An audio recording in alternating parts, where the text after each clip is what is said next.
അശ്വമലയാളത്തിൻ്റെ എല്ലാ പ്രേക്ഷകർക്കും ഗുരുജനങ്ങൾക്കും ഈ വീഡിയോ കാണുന്ന പുതിയ എല്ലാ വ്യക്തികൾക്കും എൻ്റെ വിനീതമായിട്ടുള്ള നമസ്കാരം. ഞാൻ മധുസൂദന പണിക്കൻ, അകത്തേതര കളരിക്കൽ, പാലക്കാട്. 2025 വർഷത്തിൽ പൊതുവെ അശ്വതി മുതൽ രേവതി വരെയുള്ള 27 നക്ഷത്രക്കാർക്കും ഗ്രഹഗോചരവശാൽ വരുന്ന വർഷഫലത്തെ അടിസ്ഥാനപ്പെടുത്തി ഒരു വ്യത്യസ്തമായ രീതിയിലാണ് നമ്മൾ ഈ വർഷം വീഡിയോ തയ്യാറാക്കിക്കൊണ്ടിരിക്കുന്നത്. എല്ലാം സെപ്പറേറ്റ് വീഡിയോ, തൊഴിൽ, ബിസിനസ്, മറ്റു കാര്യങ്ങളായിട്ട് ബന്ധപ്പെട്ടും സാമ്പത്തികം, വിദ്യാഭ്യാസം, അതുപോലെ തന്നെ നമുക്ക് മറ്റ് ഗുണങ്ങൾ, സ്ഥലം, വീട്, വാഹനാദി കാര്യങ്ങളായിട്ട് ബന്ധപ്പെട്ട കാര്യങ്ങൾ, വിവാഹം, വിദേശയോഗങ്ങൾ, ഇതെല്ലാം നമ്മൾ സെപ്പറേറ്റ് വീഡിയോ ചെയ്യാനാണ് ഉദ്ദേശിക്കുന്നത്. അപ്പോൾ ഈ വീഡിയോയിൽ പരിശോധിക്കാനായിട്ട് പോകുന്നത് ഈ വർഷത്തിൽ നമുക്ക് അശ്വതി മുതൽ രേവതി വരെയുള്ള എല്ലാ നക്ഷത്രക്കാർക്കും ജോലിപരമായിട്ടുള്ള കാര്യങ്ങൾ എങ്ങനെയൊക്കെ ആയിരിക്കും, അതിൻ്റെ ഗുണദോഷങ്ങൾ എന്തൊക്കെ, ആർക്കൊക്കെയാണ് ഉയർച്ചയുള്ളത്, ആരൊക്കെയാണ് ശ്രദ്ധിക്കേണ്ടത്, ഏതൊക്കെ കൂറുകാർക്കാണ് ഏറ്റവും ഉന്നതി, അതുപോലെ തന്നെ ബിസിനസ് മേഖല എന്തൊക്കെയാണ് മാറ്റങ്ങൾ, പൊതുവെ പ്രവൃത്തി മേഖല, നമ്മുടെ കർമ്മമേഖലയായിട്ട് ബന്ധപ്പെട്ട എല്ലാ വിഷയങ്ങളും മാത്രമായിട്ടാണ് നമ്മൾ ഈ ഒരു വീഡിയോ തയ്യാറാക്കിയിട്ടുള്ളത്. അപ്പോൾ തീർച്ചയായിട്ടും എല്ലാവർക്കും ഈ ഒരു അറിവ് ഉപകാരപ്രദമാവുമെന്ന് വിചാരിക്കുന്നു. നമ്മുടെ ചാനലിനെ കുറിച്ചുള്ള എല്ലാ വിവരങ്ങളും പുതിയ വ്യക്തികൾക്കായിട്ടുള്ള അറിവാണ്. നമ്മുടെ ഈ വീഡിയോയുടെ ഡിസ്ക്രിപ്ഷൻ വായിക്കുന്ന വർഷം എല്ലാ ലിങ്കുമുണ്ട്, ആവശ്യമുള്ളവർക്ക് കയറി കാണാവുന്നതാണ്. മാസഫലങ്ങൾ, വർഷഫലങ്ങളും, അതുപോലെ തന്നെ ദശാകാലങ്ങൾ, നക്ഷത്രഫലങ്ങളെല്ലാം, ജീവിതത്തിന് 1-ാം ഘട്ടം, പൊതുഫലം എന്നുള്ള 1-ാം ഘട്ടം, ജീവിതത്തിന് 2-ാം ഘട്ടം, മുതലായിട്ട് എല്ലാ വിജയം, യോഗങ്ങൾ, അങ്ങനെയുള്ള അനേകം വീഡിയോകൾ നമുക്ക് കാണാനെ കൊണ്ട് സാധിക്കും. പലരും ചെറിയ ചെറിയ കാര്യങ്ങൾക്ക് വാട്സപ്പിൽ മെസ്സേജ് ചെയ്യേണ്ടത്, തീർച്ചയായിട്ടും ഒരു വാട്സപ്പിൽ മെസ്സേജ് ചെയ്യേണ്ട കാര്യമില്ല. ചെറിയ കാര്യങ്ങൾക്കൊക്കെ ഇവരുടെ താഴെ തന്നെ കമൻറ്റ് ചെയ്യുന്ന വർഷം മറുപടി കൊടുത്തു വരുന്നുണ്ട്. വിശദമായിട്ടുള്ള കാര്യങ്ങൾക്ക് വാട്സപ്പിൽ ബന്ധപ്പെടാം. അത് ഓൺലൈൻ കൺസൾട്ടേഷൻ രീതിക്കാണ് നമ്മൾ ചെയ്ത് കൊടുക്കുന്നത്. അത് നമ്മൾ പേയ്മെൻ്റ് എല്ലാം വാങ്ങിക്കൊണ്ടാണ് ചെയ്യുന്നത്. നേരിൽ വരാൻ ആഗ്രഹിക്കുന്നവർക്ക് മുൻകൂട്ടി ബുക്ക് ചെയ്ത് നേരിൽ വരാവുന്നതാണ്. ദൂരെയുള്ളവർക്ക് തീർച്ചയായിട്ടും ഓൺലൈൻ കൺസൾട്ടേഷൻ തീർച്ചയായിട്ടും ഉപകാരപ്പെടും, അത് പ്രയോജനപ്പെടുത്താവുന്നതാണ്. അപ്പോൾ കൂടുതൽ നമ്മുടെ ചാനലിനെ കുറിച്ചുള്ള എല്ലാ കാര്യങ്ങളും അഭിപ്രായങ്ങളും എല്ലാം അറിയിക്കുക, ബന്ധുമിത്രാദികളെ ഷെയർ ചെയ്യുക. അപ്പോൾ ഈ വർഷം എല്ലാ തരത്തിലുള്ള അഭിവൃദ്ധികളും ഐശ്വര്യങ്ങളും 27 നക്ഷത്രക്കാർക്ക് ഉണ്ടാവട്ടെ എന്ന് ഒരിക്കൽ കൂടി ആശംസിച്ചുകൊണ്ട് എന്തൊക്കെയാണ് ഈ വർഷത്തിൽ നമുക്ക് ഗുണദോഷങ്ങളൊന്ന് പരിശോധിക്കുകയാണ്. അപ്പോൾ വൈകാതെ നമ്മുടെ വീഡിയോയുടെ വിശദാംശങ്ങളിലേക്ക് നമുക്കൊന്ന് കിടക്കാം.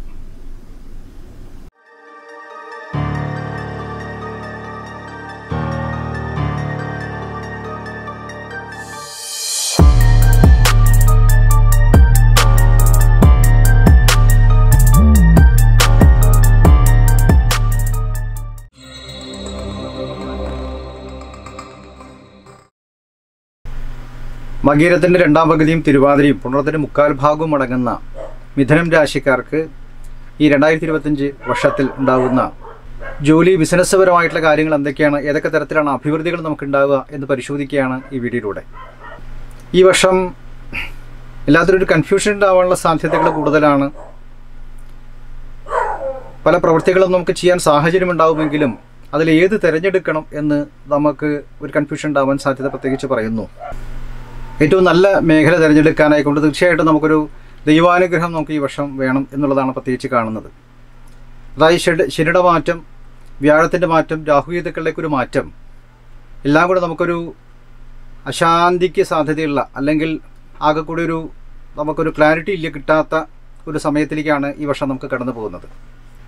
നല്ല ശ്രദ്ധ വേണം എന്ന് പ്രത്യേകിച്ച് പറയുന്നു. തിരഞ്ഞെടുക്കുന്ന കാര്യങ്ങൾ നമുക്ക് ശാശ്വതമാണോ എന്നുള്ളത് കൂടുതൽ പരിശോധിക്കേണ്ടതുണ്ട്. പ്രവൃത്തി മണ്ഡലങ്ങളിൽ തന്നെ ഒരു പ്രത്യേകിച്ചൊരു അശാന്തി, അല്ലെങ്കിൽ നമുക്കൊരു തൃപ്തിയില്ലായ്മ, അല്ലെങ്കിൽ നമ്മൾ എത്ര കണ്ട് ഹാർഡ് വർക്ക് ചെയ്തിട്ടും ഒരു അഭിവൃദ്ധി ഇല്ലായ്മ മുതലായിട്ട് കാര്യങ്ങളൊക്കെ ഉണ്ടാവാനുള്ള സാധ്യതയുണ്ട്. അവിടെയൊക്കെ നമ്മൾ നല്ലവണ്ണം പ്രാർത്ഥിച്ച് നമ്മൾ വേണ്ട കാര്യങ്ങൾ തന്നെയാണോ, നമുക്ക് അർഹതപ്പെട്ടതായിട്ടുള്ള മേഖലകൾ തന്നെയാണോ നമുക്ക് ചെയ്തു പോകേണ്ടത് എന്നൊക്കെ നമ്മൾ ജാതകങ്ങളൊക്കെ പരിശോധിച്ച് വേണം നമ്മൾ തീരുമാനങ്ങൾ കൈക്കൊള്ളാൻ. കാരണം ഈ വർഷം ഒരു ഗുണദോഷ സമ്മിശ്രമായിട്ടാണ് മിഥുനം രാശിക്കാർക്ക് ഈ വർഷം കടന്നു പോകുന്നത്.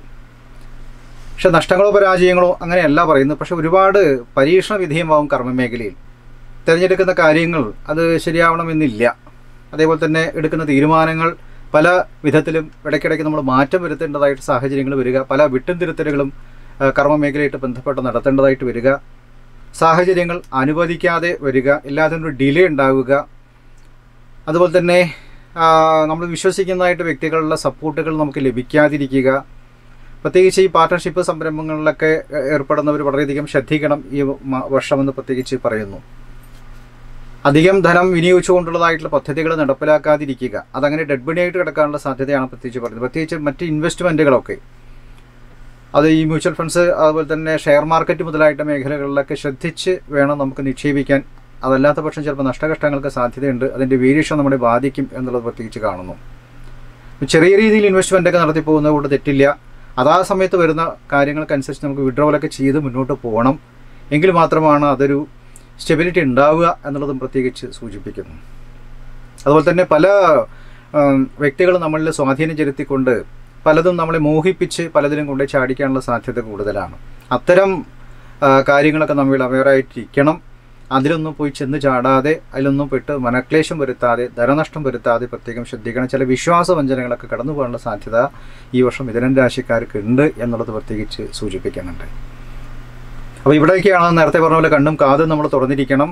ദൈവത്തിൻ്റെ സപ്പോർട്ട് ഈ സമയത്ത് നമുക്ക് വേണം, നല്ല പ്രാർത്ഥനകൾ വേണം, ദോഷപരിഹാരങ്ങൾ ചെയ്യണം എന്നുള്ളത് പ്രത്യേകിച്ച് പറയുന്നു. അപ്പോൾ ഇവിടെ ശനിയുടെ സ്വാധീനം കർമ്മമേഖലയായിട്ട് ബന്ധപ്പെട്ട് വരുമ്പോൾ നമുക്ക് ആകെ കൂടി ഒരു അശാന്തി, ആ ഒരു ആശങ്ക മനസ്സിലേക്ക് സമയാസമയത്ത് ചെയ്തു തീർക്കാൻ പറ്റാതെ ഒരുപാട് വർക്കുകൾ പെൻഡിങ് ആവുക, അത് വേറൊരാൾക്ക് ചെയ്ത് ഏൽപ്പിക്കാനും പറ്റാത്ത സാഹചര്യങ്ങൾ വരിക, അപ്പോൾ റിസൾട്ടുകൾ കുറയുക, പ്രൊഡക്ഷൻ കുറയുക, ഇതൊക്കെ നമുക്ക് വരാൻ സാധ്യതയുണ്ട് എന്നുള്ളതാണ് പ്രത്യേകിച്ച് പറയുന്നത്. അപ്പോൾ കൂടുതൽ നമ്മൾ ഫോക്കസ്ഡ് ആവണം കർമ്മമേഖലയായിട്ട് ബന്ധപ്പെട്ട്. ബിസിനസ് രംഗം വളരെയധികം കുറച്ചൊരു പരിതാപകരമായിട്ട് അവസ്ഥയിലേക്കാണ് മിഥുനം രാശിക്കാർ കടന്നു പോകുന്നത്. വളരെയധികം ശ്രദ്ധ വേണം എന്ന് പ്രത്യേകിച്ച് പറയുന്നു. പക്ഷേ നമ്മൾ കാലാനുസൃതമായിട്ടുള്ള മാറ്റങ്ങൾക്ക് തയ്യാറാവേണ്ടതായിട്ട് വരും. ഒരുപാട് മാറ്റങ്ങളാണ് പറയുന്നത് പ്രവൃത്തി മണ്ഡലത്തിലൊക്കെ. കുറച്ച് റെനോവേഷൻ വർക്കുകളൊക്കെ ചെയ്യേണ്ടതായിട്ട് വരും. ചിലവർക്ക് പ്രവൃത്തി സ്ഥലങ്ങൾ മാറേണ്ടതായിട്ട് വരും, പുതിയ സാഹചര്യങ്ങളിലേക്ക് മാറേണ്ടതായിട്ട് വരും. അപ്പോൾ അതിന് ഒരു കാലാനുസൃതമായിട്ട് മാറ്റങ്ങൾക്ക് നമ്മൾ തയ്യാറാവുക എന്നുള്ളതാണ്. ഇതുവരെ നമ്മൾ പ്രവർത്തിച്ച രീതി ആയിരിക്കില്ല ഇനി വരാനിരിക്കുന്ന കാലഘട്ടം എന്ന് പ്രത്യേകിച്ച് നമ്മളെ മനസ്സിലാക്കുന്ന സിറ്റുവേഷൻസ് കടന്നു പോകുമെന്നാണ്. ഇങ്ങനെയല്ല നമ്മൾ ചെയ്യേണ്ടത്, അത് കുറച്ചുകൂടി നന്നായിട്ട് ചെയ്യണം, അല്ലെങ്കിൽ കുറച്ചുകൂടി നന്നായിട്ട് അത് പ്രവർത്തിക്കണം എന്നുള്ള രീതിക്കുള്ള സാഹചര്യങ്ങളായിരിക്കും നമ്മളിലേക്ക് കടന്നു പോകുക എന്ന് പ്രത്യേകിച്ച് കാണുന്നു. അപ്പോൾ കൂടുതൽ നമ്മൾ ഈ കാലാനുസൃതമായിട്ടുള്ള മാറ്റങ്ങൾക്ക് തയ്യാറാവുക, അതിന് വിശകലനം ചെയ്യുക, അതിനെക്കുറിച്ച് പഠിക്കാനായിട്ട് ശ്രമിക്കുക, എന്നിട്ട് നമുക്ക് ഒരു ക്ലാരിറ്റിയോടുകൂടി ഇറങ്ങുക. അത് അധികം ഇൻവെസ്റ്റ്മെൻറ്റ് ഇല്ലാതെ ഇറങ്ങണം എന്നുള്ളതൊക്കെയാണ് മിഥുനം രാശിക്കാർക്ക് പ്രത്യേകിച്ച് പറയുന്നത്. അപ്പോൾ ഏതൊക്കെ മേഖലയിലാണ് ഈ വർഷങ്ങൾ ശോഭിക്കാൻ സാധ്യത, ഗുണകരമായിട്ടുള്ള മാറ്റങ്ങളൊക്കെ നമുക്ക് ഈ വർഷം ഉണ്ടാവുക എന്ന് നമുക്ക് ഓവറാൾ ഒന്ന് പരിശോധിക്കുമ്പോൾ, ഇപ്പം മെഡിസിനായിട്ട് ബന്ധപ്പെട്ട മേഖലകളൊക്കെ ശോഭിക്കാൻ പ്രത്യേകിച്ച് സാധ്യതകൾ കാണുന്നു. അപ്പോൾ ഇതുവരെ നമുക്ക് അത്തരം മേഖലകളിൽ ഒരു ഉണർവില്ല എന്നുണ്ടെങ്കിലും, പക്ഷേ വരാനിരിക്കുന്ന വർഷം, ഈ വർഷം എന്നുള്ളത് ഒരുപാട് മാറ്റങ്ങൾ ഉണ്ടാവും എന്നുള്ളതാണ് പ്രത്യേകിച്ച് പറയുന്നത്. ഫാർമസ്യൂട്ടിക്കലായിട്ട് ബന്ധപ്പെട്ട കാര്യങ്ങളൊക്കെ കൂടുതൽ അത് ആ സംരംഭങ്ങളും വ്യവസായങ്ങളൊക്കെ വിജയിക്കാനും, പ്രത്യേകിച്ച് എഞ്ചിനീയറിംഗ് മേഖലകൾ, ഗവൺമെൻറ് തലത്തിലുള്ളതായിട്ടുള്ള അഡ്മിനിസ്ട്രേഷൻ മുതലായിട്ടുള്ള കാര്യങ്ങൾ, IAS അതുപോലെ തന്നെ IFS മുതലായിട്ടുള്ള മേഖലകൾ, ബിസിനസ് മേഖലകൾ, അഗ്രികൾച്ചർ മേഖലകൾ, അതുപോലെ തന്നെ ഈ മറ്റ് വൈദ്യം, ഹോമിയോ മുതലായിട്ടുള്ള ഡിപ്പാർട്ട്മെൻറ്റായിട്ട് ബന്ധപ്പെട്ട കാര്യങ്ങൾ, സർക്കാർ സർവീസ് മുതലായ കാര്യങ്ങൾ, ഇതിലൊക്കെ ശോഭിക്കാനും, പ്രത്യേകിച്ച് വിദ്യാഭ്യാസ മേഖലയായിട്ട് ബന്ധപ്പെട്ട ഡിപ്പാർട്ട്മെൻറ്റിലൊക്കെ പ്രവർത്തിക്കുന്നവർക്ക് തീർച്ചയായിട്ടും നല്ല ഉന്നതി, അഭിവൃദ്ധികൾ ഉണ്ടാവുമെന്ന് പ്രത്യേകിച്ച് പറയുന്നു. ഏതെങ്കിലുമായിട്ട് ബന്ധപ്പെട്ട റിസർച്ചൊക്കെ ആയിട്ട് ബന്ധപ്പെട്ട മേഖലയിൽ കൂടുതൽ ശോഭിക്കാനും അതിലേക്ക് കുറേ പേര് ഇറങ്ങിച്ചെല്ലാനും സാധ്യതയുണ്ട് എന്നുള്ളതാണ് പ്രത്യേകിച്ച് പറയുന്നത്. അതുപോലെ തന്നെ നിയമം, ജുഡീഷ്യറി മുതലായിട്ടുള്ള മേഖലകൾ, മറ്റ് പോലീസ് ഡിപ്പാർട്ട്മെൻറ്റുകൾ, രഹസ്യാന്വേഷണ വിഭാഗങ്ങൾ, ഈ മേഖലകളൊക്കെ വളരെയധികം അഭിവൃദ്ധിപ്പെടാനും അത്തരം മേഖലകളിലൊക്കെ പ്രവർത്തിക്കുന്നവർക്കും തീർച്ചയായിട്ടും ഒരുപാട് ഉത്തരവാദിത്തങ്ങളൊക്കെ വരാനും സാധ്യതകൾ പ്രത്യേകിച്ച് പറയുന്നുണ്ട്. അഗ്രികൾച്ചറായിട്ട് ബന്ധപ്പെട്ട മേഖലയിൽ കൂടുതൽ നമുക്ക് ലാഭം ഈ വർഷം പ്രത്യേകിച്ച് പറയുന്നില്ല എങ്കിലും അത് അവിടെയും നമുക്ക് ഈ പറഞ്ഞ കാലാനുസൃതമായിട്ട് മാറ്റങ്ങളൊക്കെ വരുത്തേണ്ടതായിട്ട് വരും എന്ന് പ്രത്യേകിച്ച് പറയുന്നുണ്ട്. അതുപോലെ ഈ സ്വയം തൊഴിൽ സംരംഭങ്ങളായിട്ട് ബന്ധപ്പെട്ട കാര്യങ്ങൾ, ചെറുകിട വ്യവസായങ്ങളൊക്കെ കൂടുതൽ ഊന്നൽ നൽകി കൂടുതൽ നമ്മൾ ഇൻവെസ്റ്റ്മെൻറ്റ് മറ്റ് കാര്യങ്ങളോ ഇല്ലാതെ മുന്നോട്ട് പോകാനെ കൊണ്ട് ശ്രമിക്കണം എന്നുള്ളതും, ഈ സ്വയം തൊഴിൽ സംരംഭങ്ങൾ ഒരുപാട് ഉണ്ടാവാനുള്ള സാധ്യതകൾ പ്രത്യേകിച്ച് പറയുന്നു. അതുപോലെ സ്ത്രീജനങ്ങൾക്ക് പല കൂട്ടായ്മകളോടും കൂടി പ്രവർത്തിക്കേണ്ടതായിട്ട് സാഹചര്യങ്ങൾ ഉണ്ടാവും എന്നുള്ളതാണ്.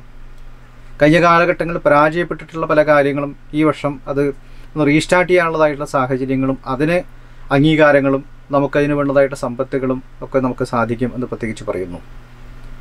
പക്ഷേ വലിയ രീതിയിൽ അത് പാർട്ട്ണർഷിപ്പ് സംരംഭങ്ങളായിട്ട് വലിയൊരു ഇതിലേക്ക് പോവാതെ പ്രത്യേകം ശ്രദ്ധിക്കണം. കാരണം അതിലൊക്കെ നഷ്ടങ്ങൾ വരാനുള്ള സാധ്യത. ആദ്യമൊക്കെ നമുക്ക് വളരെയധികം ഒരു ഉയർച്ചയും അഭിവൃദ്ധി മറ്റൊക്കെ കാണുമെങ്കിലും ക്രമേണ നമുക്കത് ഒരു മങ്ങലേൽക്കാനുള്ള സാധ്യത പ്രത്യേകിച്ച് പറയുന്നുണ്ട്. അപ്പോൾ വലിയ ലാഭങ്ങൾ നമ്മൾക്ക് കരുതാതെ ഒരു 50% നമുക്ക് ഗുണകരമായിട്ടും 50% നമ്മുടെ പരിശ്രമം കൊണ്ടും ദൈവാനുഗ്രഹം കൊണ്ടും ഉണ്ടാക്കിയെടുക്കേണ്ട ഭാഗ്യമൊക്കെ നമുക്ക് ഉണ്ടാക്കി വരണം എങ്കിൽ മാത്രമാണ് ശോഭിക്കുക എന്നുള്ളത് പ്രത്യേകിച്ച് പറയുന്നുണ്ട്. അപ്പം അത്തരം കാര്യങ്ങളൊക്കെ നമ്മൾ ശ്രദ്ധിക്കുകയും പ്രത്യേകിച്ച് ഈ ജല ആയിട്ട് ബന്ധപ്പെട്ട ഡിപ്പാർട്ട്മെൻറ്റുകൾ, വാട്ടർ അതോറിറ്റി മുതലായിട്ട് ബന്ധപ്പെട്ട മേഖലകൾ, കപ്പലൊക്കെ ആയിട്ട് ബന്ധപ്പെട്ടതായിട്ടുള്ള ജോലികൾ, സീ ഫുഡ്സൊക്കെ ആയിട്ട് ബന്ധപ്പെട്ടതായിട്ട് മേഖലകൾ, വിദേശങ്ങളായിട്ട് ബന്ധപ്പെട്ട ജോലികൾ, പെട്രോളിയം ഡിപ്പാർട്ട്മെൻറ്റുകൾ, മൈനിങ് ആയിട്ട് ബന്ധപ്പെട്ട മേഖലകൾ, ഇതിലൊക്കെ വളരെയധികം ശോഭിക്കാനുള്ള സാധ്യതകൾ പ്രത്യേകിച്ച് പറയുന്നു. ഉന്നത വിദ്യാഭ്യാസ മേഖലകൾ, റിസർച്ച് വിങ്ങുകൾ, അതുപോലെ തന്നെ ഇതര ഡിപ്പാർട്ട്മെൻറ്റുകളിലൊക്കെ ശോഭിക്കാൻ സാധ്യത പ്രത്യേകിച്ച് പറയുന്നുണ്ട്. അപ്പോൾ എല്ലാത്തിനും നമുക്ക് ഒരു ദൈവാനുഗ്രഹം നമുക്ക് ആവശ്യമാണ് എന്നുള്ളത് പ്രത്യേകിച്ച് പറയുന്നു. പ്രത്യേകിച്ച് കലാസാംസ്കാരികമായിട്ട് ബന്ധപ്പെട്ട കാര്യങ്ങളിൽ കുറച്ച് നഷ്ടകഷ്ടങ്ങളാണ് ഈ വർഷം കടന്നു പോവുക എന്നുള്ളത്. പ്രത്യേകിച്ച് നല്ല അവസരങ്ങൾ നമുക്ക് നഷ്ടപ്പെടുന്ന സ്ഥിതിവിശേഷം ഉണ്ടാകും, അല്ലെങ്കിൽ ലാഭം നമുക്ക് കൂടുതൽ നേടാൻ സാധിക്കില്ല. മിഥുനം രാശിക്കാർക്ക് പ്രത്യേകിച്ച് ഈ മേഖലയിൽ വർക്ക് ചെയ്യുന്നവർക്ക് കൂടുതൽ ശ്രദ്ധയും കരുതലും വേണം എന്ന് പ്രത്യേകിച്ച് പറയുന്നു. നമ്മൾ കൂടുതൽ ഇൻവെസ്റ്റ്മെൻറ്റോ കാര്യങ്ങളോ ചെയ്യാതെ ചെറിയ രീതിയിലുള്ള പിന്നെ നിർമ്മാണ പ്രവർത്തനങ്ങളൊക്കെ നടത്തി മുന്നോട്ട് പോകുന്നതായിരിക്കും നല്ലത് എന്ന് പ്രത്യേകിച്ച് സൂചിപ്പിക്കുന്നുണ്ട്. അതുപോലെ കൂടുതൽ എന്തെങ്കിലും ധനം മറ്റേതിലേക്കും വിനിയോഗിച്ചുകൊണ്ട് അത് ഡെഡ് മണിയായിട്ട് കിടക്കുന്ന സിറ്റുവേഷൻ വരും. വലിയ ചിലവർക്ക് സ്ഥലം വാങ്ങിക്കലാവാം, അങ്ങനെയുള്ള എന്തെങ്കിലും കാര്യങ്ങളിലേക്ക് നിക്ഷേപങ്ങൾ വർദ്ധിക്കാനുള്ള സാധ്യത കൂടുതലാണ്. അതും ഒരു കണക്കിന് നല്ലതാണ്. കയ്യിലുള്ളതായിട്ട് സമ്പത്തുകൾ നഷ്ടപ്പെടാതിരിക്കാൻ അത് വളരെയധികം നമുക്കൊരു കരുതലായിരിക്കുമെന്ന് പ്രത്യേകിച്ച് പറയുന്നുണ്ട്. അപ്പോൾ അത്തരം കാര്യങ്ങളൊക്കെ നമ്മൾ ശ്രദ്ധിച്ച് എല്ലാത്തിനും ഒരു ഡിവൈൻ സപ്പോർട്ട് ഉണ്ടാക്കി പ്രാർത്ഥനകളും കാര്യങ്ങളും ശനിദോഷ പരിഹാരങ്ങളൊക്കെ നമ്മൾ ചെയ്തു പോകേണ്ടതുണ്ട്. ഇപ്പോൾ ജനറലായിട്ടുള്ള ഫലങ്ങളാണ് നമ്മൾ ഈ പറഞ്ഞ വിശകലനത്തിൽ നമുക്ക് വർഷഫലത്തിൽ വരുന്നത്. പ്രത്യേകിച്ച് അവരവരുടെ ജാതകങ്ങളൊക്കെ പരിശോധിക്കണം. നമുക്ക് അർഹതപ്പെട്ട മേഖല തന്നെയാണോ നമ്മൾ പ്രവർത്തിക്കാൻ ഉദ്ദേശിക്കുന്നത്, ചെയ്തുകൊണ്ടിരിക്കുന്നത്, അല്ലെങ്കിൽ ഈ വർഷം പുതിയ പ്രവർത്തികളൊക്കെ ചെയ്യാൻ ഇറങ്ങുന്നവർ അത്തരം നല്ല പരിശോധന നടത്തിക്കൊണ്ട് നമുക്ക് അത് ചൂസ് ചെയ്യണമെന്ന് പ്രത്യേകിച്ച് പറയുന്നു. അതിന് നല്ല സമയസന്ദർഭങ്ങൾ നമുക്ക് ആവശ്യമാണ്. എല്ലാവർക്കും എല്ലാ സമയത്തും ശോഭിക്കാൻ സാധിക്കില്ല. എങ്കിലും നമുക്ക് ആ ഒരു സ്റ്റാർട്ടിങ്ങിൽ തന്നെ ഒരു നല്ല സമയങ്ങളും ഒക്കെ ഉണ്ടെങ്കിൽ തീർച്ചയായിട്ടും നമുക്കതൊരു ലോങ് ടൈമായിട്ട് നമുക്ക് മുന്നോട്ട് പോകാൻ സഹായിക്കും. കാലവും അതിൻ്റെയൊക്കെ സപ്പോർട്ട് നമുക്ക് ഉണ്ടാവും എന്ന് കരുതാം. ദോഷകാലങ്ങളാണെങ്കിൽ തീർച്ചയായിട്ടും അത് ജാതകം പരിശോധിച്ച് ദോഷപരിഹാരങ്ങളൊക്കെ ചെയ്ത് നമുക്ക് ദൈവാനുഗ്രഹം ഉണ്ടാക്കി വേണം മുന്നോട്ട് പോകാൻ എന്ന് പ്രത്യേകിച്ച് പറയുന്നു. അപ്പം നല്ലവണ്ണം മഹാവിഷ്ണുവചനം കാര്യങ്ങളും ഒക്കെ ഈ വർഷം നമുക്ക് ചെയ്യേണ്ടതുണ്ട്. ശനിദോഷ പരിഹാരങ്ങൾ ചെയ്യണം. ഈ മാർച്ച് ഏപ്രിൽ കാലഘട്ടങ്ങൾ വലിയൊരു മാറ്റത്തിൻ്റെ സമയങ്ങളാണ് വരാൻ പോകുന്നത് എല്ലാവർക്കും. രാഹുമാറ്റം, അതുപോലെ തന്നെ ശനിമാറ്റം, വ്യാഴമാറ്റമൊക്കെ മാർച്ചിൽ വരുന്നുണ്ട്. അതിനെക്കുറിച്ച് നമ്മൾ വീഡിയോ വിശദമായിട്ട് നമ്മൾ ചെയ്യുന്നുണ്ട്. അപ്പോൾ അത്തരം കാര്യങ്ങളൊക്കെ വളരെയധികം നമുക്ക് പിന്നെ ആ മാറ്റത്തെ നമുക്ക് വേണ്ട എന്താ പറയുക പ്രായശ്ചിത്തങ്ങളും പ്രതിവിധികളൊക്കെ ചെയ്ത് മുന്നോട്ട് പോവുകയും കാലാനുസൃതമായിട്ട് മാറ്റങ്ങളൊക്കെ വരുത്തി മുന്നോട്ട് പോവുകയും ഒക്കെ ചെയ്യുന്ന പക്ഷം ഒരുവിധം നമുക്ക് ഈ വർഷം കുറിച്ച് മുന്നേറാനെ കൊണ്ട് സാധിക്കും എന്നുള്ളത് പ്രത്യേകിച്ച് സൂചിപ്പിക്കുന്നു. അപ്പോൾ ഇത്തരം കാര്യങ്ങളൊക്കെയാണ് മിഥുനം രാശിക്കാർക്ക് ഈ വർഷം നമുക്ക് കടന്നു പോകാൻ സാധ്യതയുള്ള കാര്യങ്ങൾ. അപ്പോൾ എല്ലാവർക്കും ഈ അറിവുകൾ ഉപകാരപ്രദമാകുമെന്ന് വിചാരിക്കട്ടെ. ഇഷ്ടപ്പെട്ടാൽ അത് ലൈക്ക് ചെയ്യാനും ബന്ധുമിത്രാദിക്ക് ഷെയർ ചെയ്യാനും മറക്കരുത്. ഇതിനു മുമ്പ് നമ്മൾ ഈ ചാനൽ അപ്ലോഡ് ചെയ്തിട്ട് എല്ലാ വിശദാംശങ്ങളും വീഡിയോയുടെ താഴെ ഡിസ്ക്രിപ്ഷൻ വായിക്കുക. എല്ലാ ലിങ്കുമുണ്ട്. ആവശ്യമുള്ളവർക്ക് ചാനൽ മെയിൻ പേജിൽ കയറി എല്ലാ വീഡിയോയും കാണാവുന്നതാണ്. ചെറിയ ചെറിയ സംശയങ്ങൾ വീഡിയോ താഴെ കമൻറ്റ് ചെയ്യുക. ചെറിയ സംശയങ്ങൾക്ക് വാട്സപ്പിലൂടെ ആരും മെസ്സേജ് അയക്കരുത് ദയവേത്. കൂടുതൽ കൺസിഡറേഷൻ ആയിട്ടുള്ള കാര്യങ്ങൾക്ക് മാത്രമാണ് വാട്സപ്പിൽ ബന്ധപ്പെടേണ്ടത്. അതൊരു പെയ്ഡ് സർവീസായിട്ട് തന്നെയാണ് നമ്മൾ ചെയ്തുകൊണ്ടിരിക്കുന്നത്. നേരിൽ വരാൻ ആഗ്രഹം നേരിൽ വരാം. ദൂരെയുള്ളവർക്ക് ഓൺലൈൻ വഴി കൺസിഡറേഷൻ കാര്യങ്ങൾ പ്രയോജനപ്പെടുത്താം. അത് നമ്മളത് വിശദമായിട്ട് പരിശോധിച്ച് റെക്കോർഡ് ചെയ്തിട്ടാണ് നമ്മൾ അയക്കുന്നത്. അപ്പോൾ അതിൻ്റേതായിട്ടുള്ള സമയ സന്ദർഭങ്ങൾ നമുക്ക് ആവശ്യമുണ്ട്. അപ്പോൾ ഇത്തരം വിഷയങ്ങളൊക്കെയാണ് നമുക്ക് ഈ വർഷം മിഥുനം രാശിക്കാരെ കാത്തിരിക്കുന്നത്. അപ്പോൾ എല്ലാവർക്കും എല്ലാ ഐശ്വര്യങ്ങളും അഭിവൃദ്ധികളും കർമ്മമേഖല വിജയവും കൈവരിക്കാനെ കൊണ്ട് ഭഗവാൻ അനുഗ്രഹം ഉണ്ടാവട്ടെ എന്ന് പ്രാർത്ഥിച്ചുകൊണ്ട് അടുത്ത ഒരു നല്ല വീഡിയോ ആയിട്ട് വീണ്ടും കാണുമ്പോഴേക്കും എല്ലാവർക്കും എൻ്റെ വിനീതമായിട്ടുള്ള നമസ്കാരം.